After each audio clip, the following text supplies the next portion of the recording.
lisani yafqahu qawli amma ba'd. Insyaallah pagi ini kita mulakan dengan bacaan Quran muka surat. A'udzu billahi minasy syaithanir rajim. Bismillahirrahmanirrahim.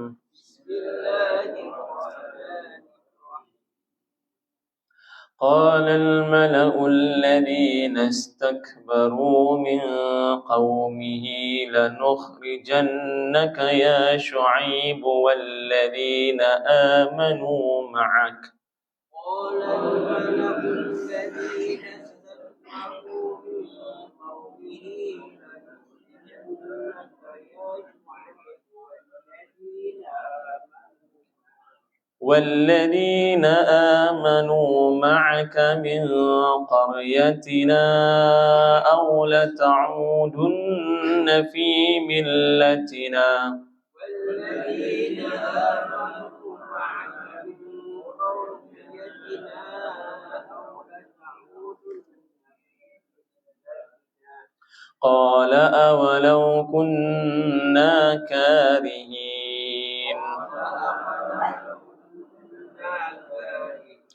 قد افترينا على الله كذبا إن عدنا في ملتكم بعد إذ نجانا الله منها قد افترينا على الله كذبا إن عدنا في ملتكم بعد إذ نجانا الله وما يكون لنا أن نعود فيها إلا أن يشاء الله ربنا وما يكون لنا أن نعود فيها إلا أن يشاء الله وسع ربنا كل شيء علما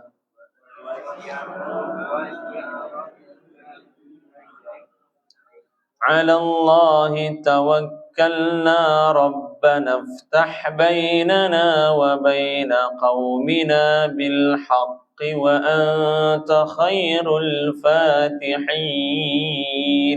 على الله توكلنا ربنا افتح بيننا وبين قومنا بالحق وأنت خير. وقال الملأ الذين كفروا من قومه لئن اتبعتم شعيبا إنكم إذا لخاسرون وقال الملأ الذين كفروا من قومه لئن اتبعتم شعيبا فأخذتهم الرجفة فأصبحوا في دارهم جاثمين فأخذتهم الرجفة فأصبحوا في دارهم جاثمين الذين كذبوا شعيبا كأن لم يغنوا فيها الذين كذبوا شعيبا كأن لم الذين كذبوا شعيبا كانوا هم الخاسرين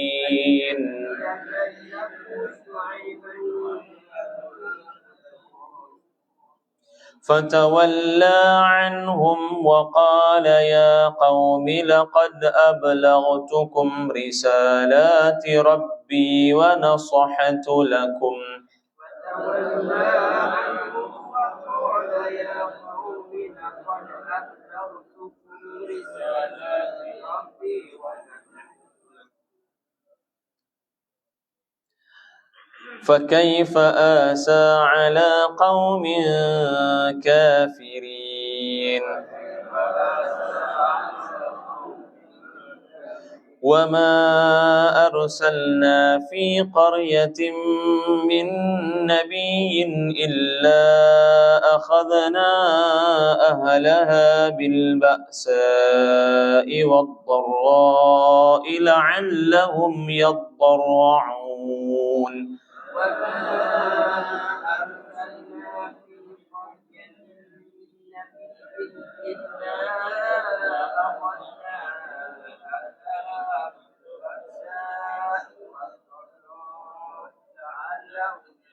ثم بدلنا مكان السيئة الحسنة حتى عفوا وقالوا قد مس آباءنا الضراء والسراء ثم بدلنا مكان السيئة الحسنة حتى عفوا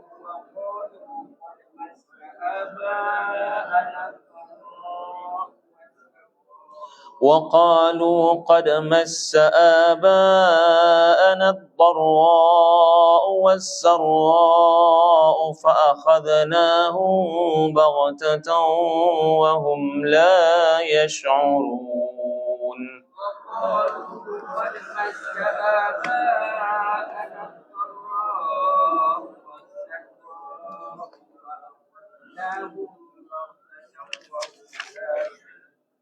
صدق الله العظيم.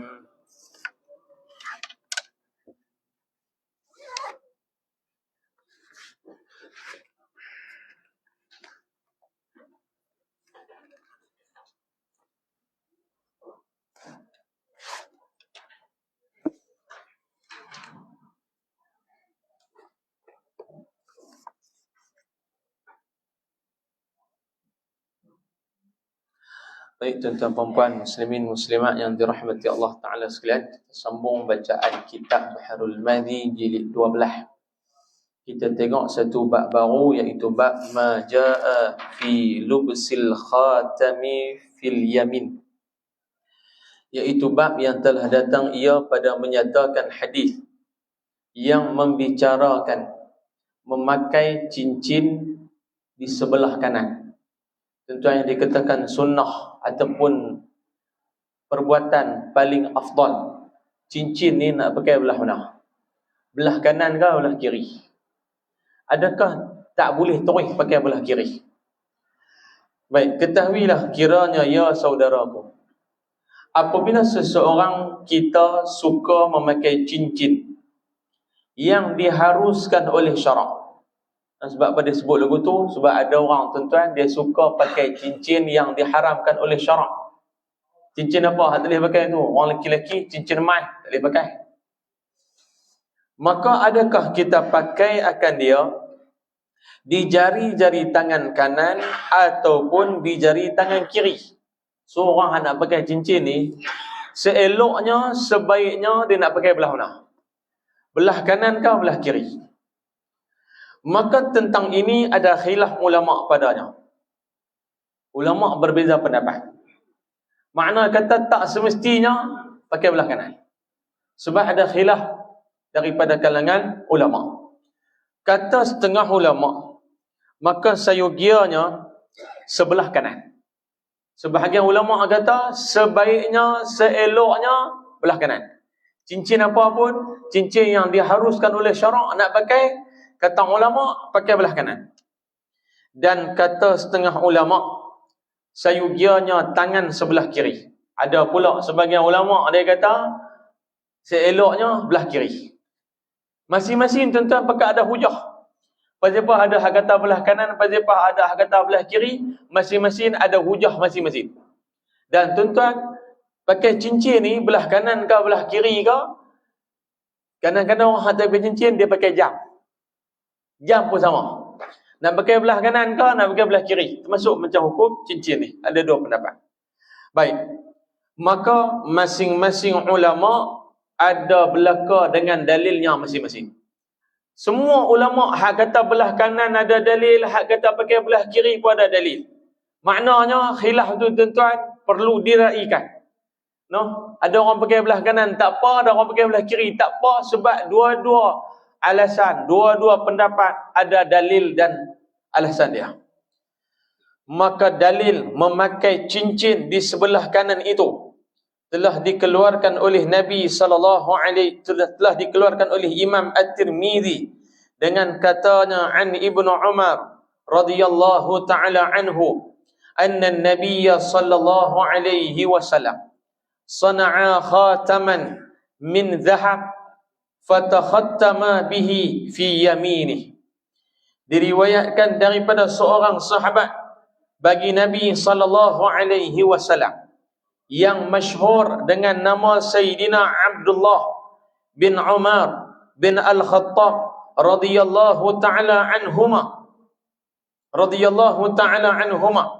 katanya bahwasanya Nabi sallallahu alaihi wasallam telah memperbuat ia pada tukang emas akan sebentuk cincin daripada emas. Kata Abdullah bin Umar, Nabi biasa buat cincin emas. Nabi biasa upah satu tukang cincin, Nabi suruh dia buat cincin itu daripada emas.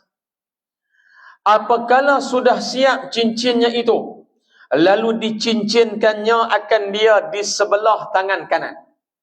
Oh, Nabi tentang buat cincin emas dan Nabi pakai sebelah kanan. Entah tang cincin emas tu tolak tepi tak? Nak tengok tang cincin Nabi pakai belah mana? Belah tangan kanan. Maksudnya cincin tu Nabi pakai belah kanan. Tuan tanya pula, Nabi pakai cincin emas ke? Tengok dulu tuan. Baik. Kata ulama adalah Nabi memperbuat cincin emas itu sebelum turun tegahnya. Nabi pakai cincin emas itu, masa Nabi pakai itu tak larang lagi. Tuan-tuan, lepas turun perintah larangan orang lelaki-lelaki pakai emas, masa tu Nabi buang, tak pakai dah. Tapi hak Nabi pakai ni, sewaktu tu tidak dilarang lagi orang lelaki-lelaki pakai cincin emas. Cerita dia macam minum arak lah tuan-tuan. Bila tak diharamkan arak lagi, sahabat Nabi pun minum. Tapi bila dah diharamkan arak, berhenti masa tu. Kita arak tak boleh, emas tak boleh. Sebab diharamkan zaman Nabi lagi. Baik. ثم جلس على المنبر فقال إني كنت اتخذت هذا الخاتم في يميني ثم نبذه ونبذ الناس خواتمهم. Kemudian daripada telah dipakainya cincin itu sebagaimana orang-orang memakai cincin, maka ia pun naik di atas mimbar dalam masjid. Nabi pakai cincin emas itu, Nabi pakai belah kanan. Lepas tu Nabi naik mimbar, Nabi khutbah. Khutbah Nabi ni tuan-tuan bukan semestinya khutbah Jumaat. Sebab Nabi ni tuan-tuan, mimbar tu Nabi guna 24 jam. Ada waktu, ada ketika yang sesuai Nabi nak bagi kuliah, Nabi akan naik atas mimbar. Waktu mana pun, kadang-kadang lepas asar, kadang-kadang lepas lohor, kadang-kadang lepas subuh, kadang-kadang ada waktu Nabi ni nak bagi nasihat, sahabat duduk ada depan dah, Nabi akan guna mimbar tu. Sebab apa Nabi guna mimbar? Sebab suara Nabi kalau naik duduk atas mimbar, suara tu dia boleh pergi jauh. Tuan-tuan, masa tu tak ada mikrofon. Jadi Nabi ni mimbar dia guna 24 jam. Kita dah ada macam-macam mikrofon lah, dengan meja kerusi kuliah apa semua ni. Jadi kita tak gunalah mimbar. Mimbar kita guna dua keadaan dia. Sembahyang raya, sembahyang Jumaat. Satu lagi sembahyang gerhana. Tak tahu lah. Halih semua mimbar ni untuk hari Jumaat je. Jarang guna. Tapi zaman Nabi selalu naik mimbar. Naik mimbar tu untuk apa? Nak mengajar. Sebab Nabi duduk tempat tinggi, kawah duduk jauh, boleh dengar. Baik. Nabi pakai cincin tu, dan kemudian Nabi naik duduk atas mimbar. Nabi mengajar. Dan orang-orang penuh menanti mendengar apakah yang hendak dicakapkan oleh Nabi SAW. Bila Nabi naik duduk atas mimbar tu, orang pakat duduk tunggu nak dengar. Bila naik ia di atas mimbar, lalu duduk ia hendak menyampaikan wahyu yang diturunkan, maka kata Nabi SAW, sesungguhnya adalah aku telah mengambil akan ini cincin buat pakai di jari tangan kananku.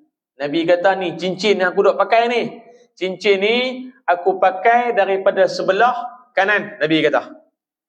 Sebagaimana kamu mengambil cincin emas buat pakai. Sahabat Nabi tuan-tuan, apa yang Nabi buat, itulah depa buat. Depa tak menyelisih Nabi dalam apa juga perbuatan pun. Nabi buat hak tu, depa buat hak tu. Nabi pakai macam tu, depa pun pakai macam tu. Depa tiru Nabi ni tuan-tuan, seboleh-bolehnya 100%. Depa tiru Nabi. Sampai bila Nabi pakai cincin mai, depa pun pakai cincin mai. Depa ikut sampai lagu tu. Dan Nabi kata, aku pakai cincin mai hari ni, hampa pun pakai. Maka kata Nabi, sekarang ini tiada harus lagi laki-laki memakai cincin emas itu. Nabi naik atas mimbar tu, rupa-rupanya Nabi nak abang kat depa, kata cincin emas tu tak boleh pakai dah. Nabi naik atas mimbar tu, Nabi kata start hari ni, start lah ni, cincin emas ni orang laki-laki tak boleh pakai dah. Kemudian Nabi pun membuang akan cincinnya yang dipakainya di hadapan sekalian yang mendengar cakapnya itu. Nabi tuan-tuan buang di mana? Buang lala tu juga. Bukan Nabi kata tak apa, sekejap aku balik buang. Tak, Nabi buang lala tu juga.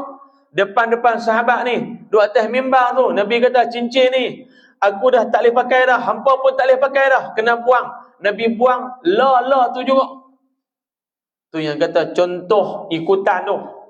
Bila bercakap, buat lala tu juga, baru orang turun. Ni bercakap saja, buat tak, siapa nak turun? Tuan-tuan, duk ajak orang main sembahyang masjid, dia ajak orang ni, dia tak main. Tentu kau hak ajak tu nak main, hang hak ajak pun tak pergi. Tak?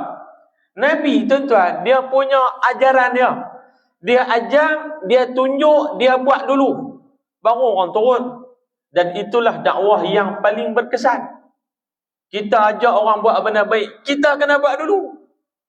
Ni ajak orang buat benda baik, kita tak buat, orang tak turun, orang tak buat. Jadi dakwah Nabi, Nabi ajak orang, Nabi suruh orang buat, Nabi buat dulu. Macam tu ni kata Nabi ni. Bila dilihat orang akan dia melemparkan cincinnya, maka orang-orang pun membuang pula menurut sepertinya. Nabi buang lala tu, Nabi buang. Sahabat Nabi hak pakai cincin emas ni semua pakat buang lala tu juga. Tak bertangguh dah. Tak, abang kata tak pergi balik rumah saya buang. Tak, buang lala tu juga. Sahabat Nabi pun. Sebab apa? Sebab berkesannya pengajaran Nabi SAW.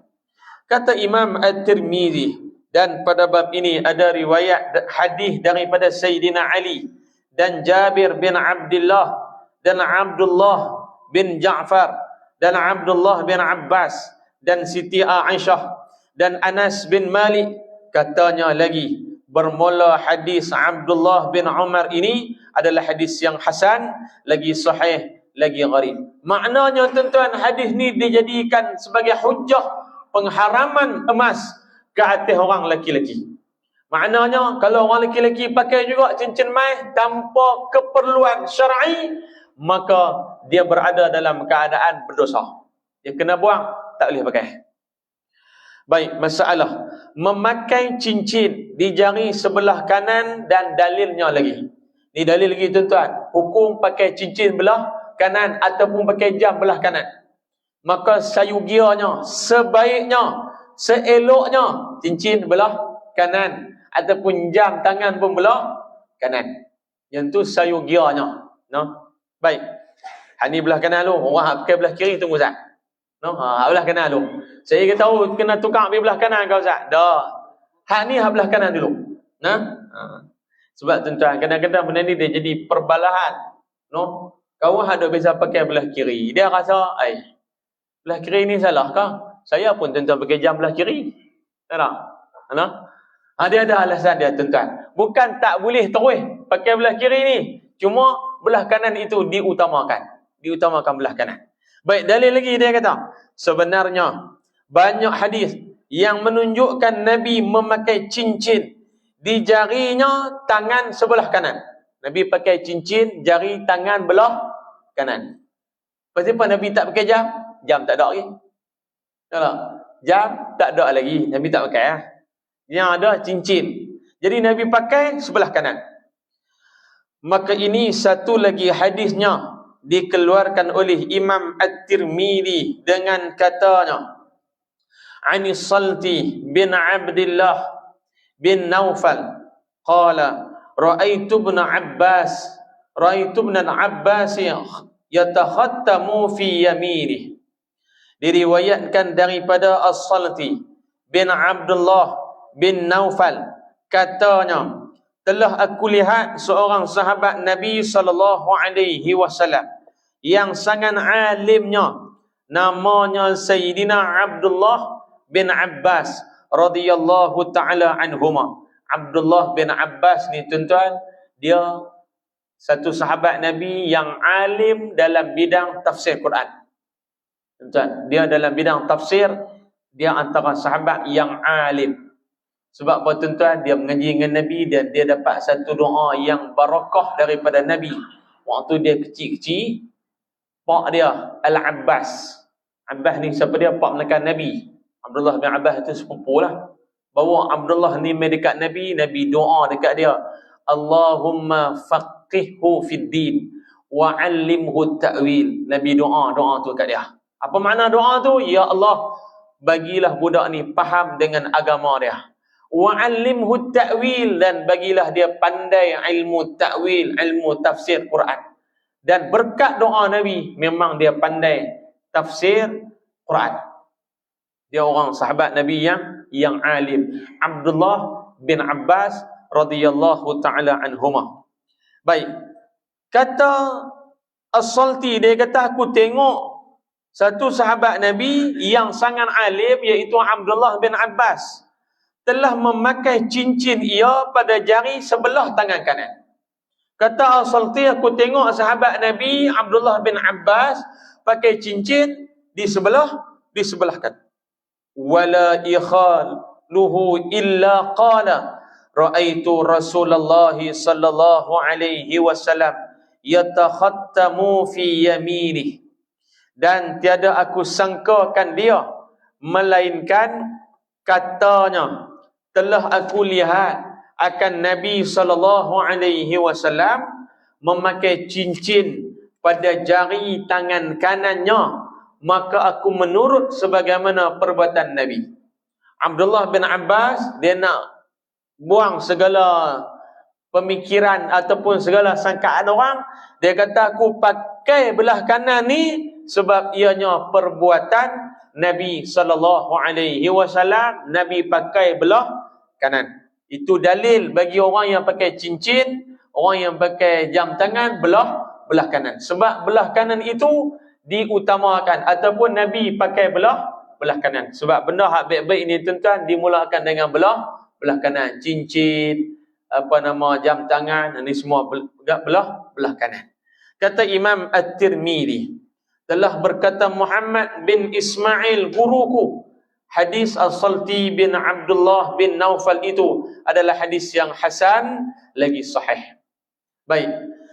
Dan juga telah didatangkan oleh Imam At-Tirmidzi akan diriwayat daripada Ja'far bin Muhammad, daripada bapaknya, katanya adalah Sayyidina Hasan dan Husain memakai cincin keduanya di jari tangan sebelah kirinya. Ni dia main dalil pula. Hak kawan yang pakai belah kiri, hak pakai cincin, pakai jam belah kiri, hak ni dalil dia.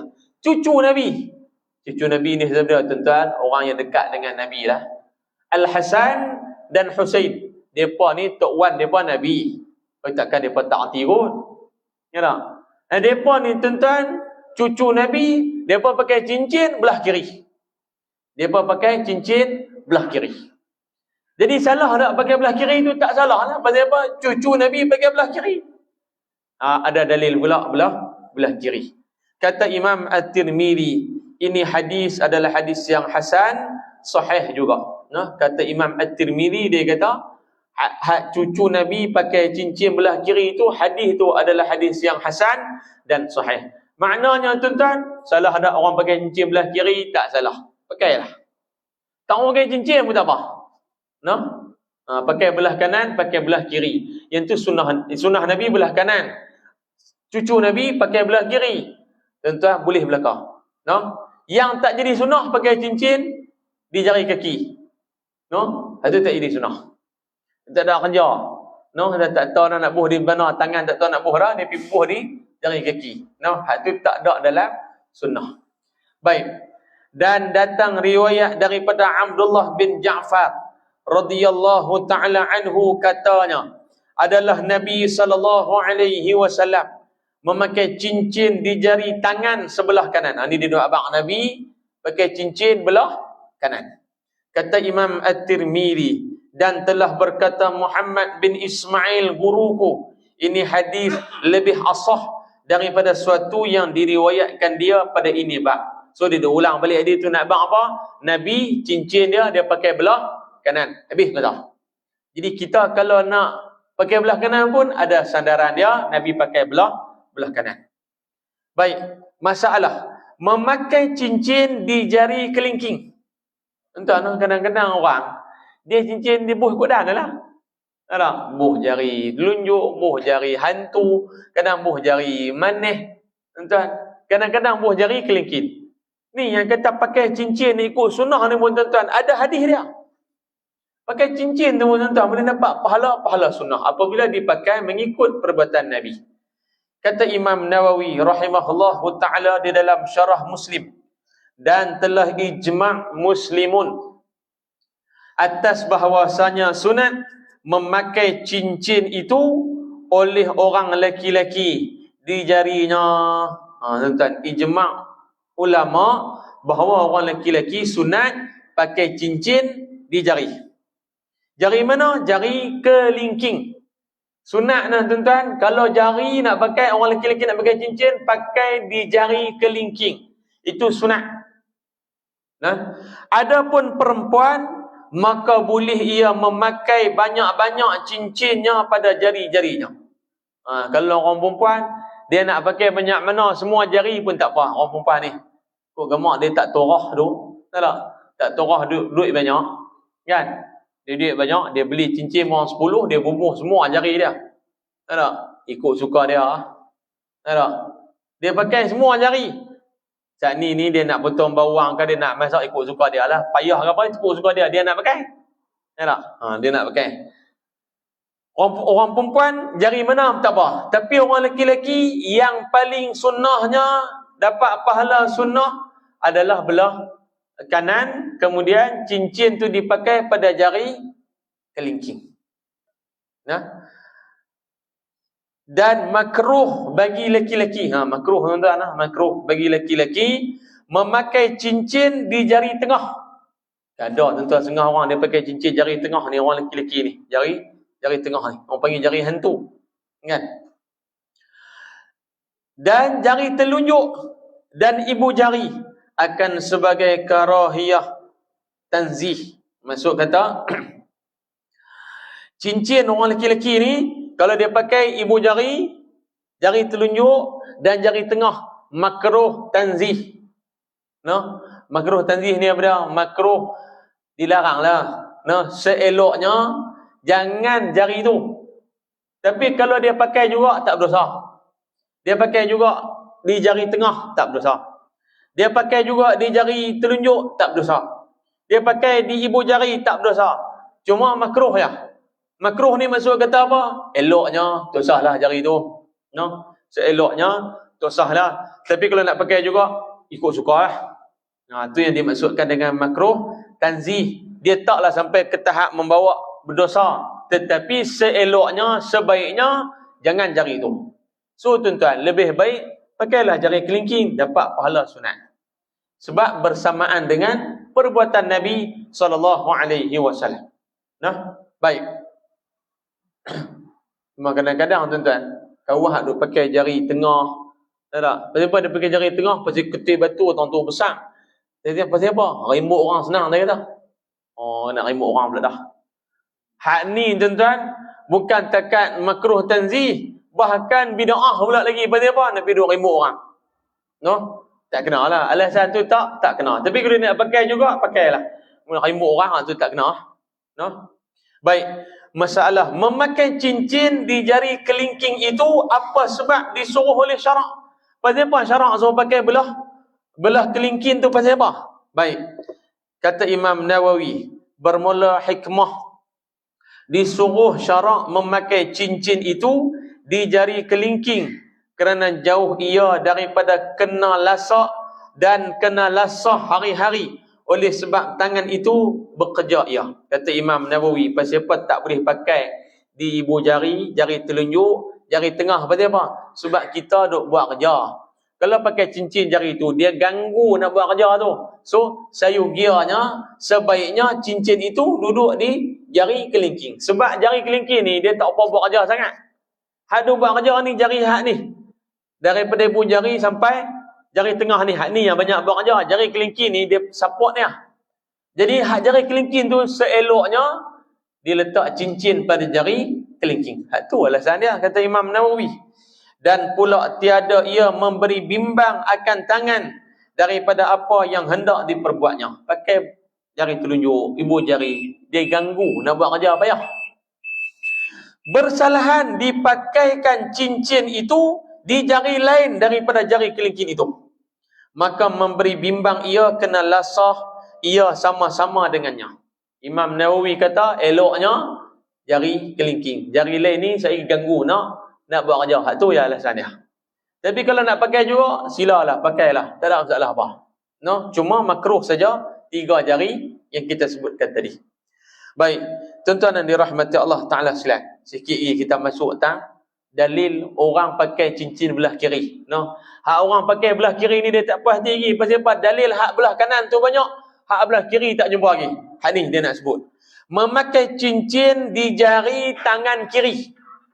Kata Imam Nawawi rahimahullah ta'ala dalam syarah Muslim, telah ijma' sekalian ulama' fuqaha atas harus memakai cincin itu di jari tangan kanan dan harus memakainya di jari tangan kiri.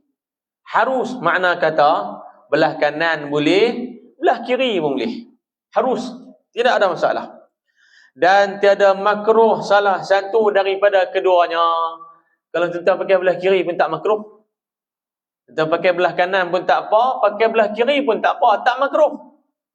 Ada orang dia minat pakai belah kiri, dipersilakan, tidak makruh kata ulama. Dan telah bersalah-salahan mereka itu, manakah salah satu daripada keduanya yang lebih afdal. Cuma yang berbeza pendapat dalam kalangan ulama ni, tangan belah kanan ke tangan belah kiri yang paling afdal. Hak tu ya. Dari segi keharusan, tangan mana pun tak apa. Pakai belah kanan boleh, pakai belah kiri pun boleh. Tang afdal saja yang menjadi pertikaian dalam kalangan ulama. Maka jawabnya, banyak orang-orang salaf, yakni ulama salafus salih, memakai cincin di jari tangan kanan. Cumanya nak sebut afdal kada, ulama salafus salih kebanyakannya mereka pakai cincin belah kanan. Dan banyak yang memakai di jari tangan kiri. Ada juga hak pakai belah kiri pun ada. Dan telah disunatkan oleh Imam Malik memakai sebelah kiri. Imam Malik kata cincin sunat pakai belah kiri. Imam Malik ni duduk di mana tuan-tuan? Duduk Madinah. Orang Madinah ni tuan-tuan orang yang berilmu lah. Pasal mereka ni duduk di tempat Nabi wafat. Orang Madinah ni banyak mengaji dengan Nabi. Imam Malik kata sunat pakai cincin belah kiri. Dan makruh sebelah tangan kanan pula dah. Imam Malik kata siapa pakai belah kanan makruh, pakai belah kiri sunat pula dah. Tadi duk nampak dalil banyak belah kanan. Mai tanya Imam Malik kata pakai belah kiri itu sunat, pakai belah kanan tu makruh dia kata. Dan pada mazhab kita Syafi'i ada 2 wajah bagi ashab kita. Mazhab Syafi'i ada 2 pendapat. Yang sahihnya bahwasanya memakai cincin di jari tangan kanan itu lebih afdal. Mazhab Syafi'i, siapa pakai belah kanan itu lebih afdal kerana ianya perhiasan dan kemuliaan. Tang ni tuan-tuan, 2 pendapat ulama. Satu Imam Malik kata belah kiri sunat. Imam Syafi'i kata belah kanan lagi afdal. Maka bila kita gabungkan kedua-dua pendapat, tu yang timbul hukum harus belah kanan tak apa, belah kiri pun tak apa. Maka orang yang nak ambil pahala sunat, dia pakai cincin belah kiri tu, dia ambil pandangan Imam Malik. Imam Malik kata sunat belah kiri. Imam Syafi'i dia kata kok mana pun belah kanan lebih afdal. Maka tuan-tuan, pakailah belah mana pun, maka masing-masing ada dalil. Maka benda-benda yang macam ni tidak patut dijadikan sebagai satu perkara untuk dijadikan sebagai perbalahan. Siapa nak pakai belah kanan pun sila, siapa nak pakai belah kiri pun sila, siapa tak pakai langsung pun ikut sukalah. No? Kalau dia memang tak minat pakai cincin, dia tak mau pakai, ikut suka. Tapi kalau nak pakai, maka yang sebaiknya pendapat Imam Syafi'i belah kanan dan juga jari kelingking. Itu sunnah Nabi SAW. Nah, wallahu subhanahu wa ta'ala a'la wa a'lam. Kita berhenti nanti insya-Allah. Lepas ni dia main cincin Nabi itu diperbuat daripada mai, kemudian apa ukiran atas cincin Nabi ni tuan-tuan, kita sambung kuliah akan datang insya-Allah. Kemudian dia main cincin Nabi itu setelah Nabi wafat, siapa pakai? Abu Bakar pakai. Lepas tu Umar pakai. Lepas tu Sayyidina Osman pakai. Lepas Sayyidina Osman pakai, dia pakai 6 tahun. Kemudian cincin tu jatuh dalam telaga Aris. Kemudian cincin tu hilang, tak jumpa sampai kelah. Hilang terus. Maka start daripada hilang cincin tu, zaman Sayyidina Osman. Start hilang cincin tu, start itulah kerajaan Sayyidina Osman mula bergoyah. Dan sehingga akhirnya jadilah peperangan, jadilah pembunuhan dia, sampai tercetusnya peperangan antara orang Islam. Itu cerita panjang, insya-Allah kita sambung pada kuliah yang akan datang. Wallahu subhanahu wa ta'ala a'la wa a'lam. Yang baik daripada Allah subhanahu wa ta'ala, yang terkasar, terguris hati dan perasaan tuan-tuan perempuan sekalian, saya minta maaf. Aqulu qawli hadza wa astaghfirullahal azim li wa lakum. Kita tangguh dengan tasbih kafarah dan suratul Asr. Subhanakallahumma wa bihamdika, subhanakallah. Asyhadu an la ilaha illa anta astaghfiruka. Bismillahirrahmanirrahim. Al-'asr. Innal insana lafi khusr illa alladhina amanu wa 'amilus shalihat. Bismillahirrahmanirrahim. Alhamdulillahi rabbil alamin, wassalatu wassalamu ala Rasulillah wa ala alihi wa sahbihi ajma'in. Allahumma ij'alna minal ladzina yastami'una al-qawla fayattabi'una ahsana. Rabbana atina fid dunya hasanah wa fil akhirati hasanatan wa qina 'adzaban nar. Walhamdulillahi rabbil alamin. Assalamualaikum.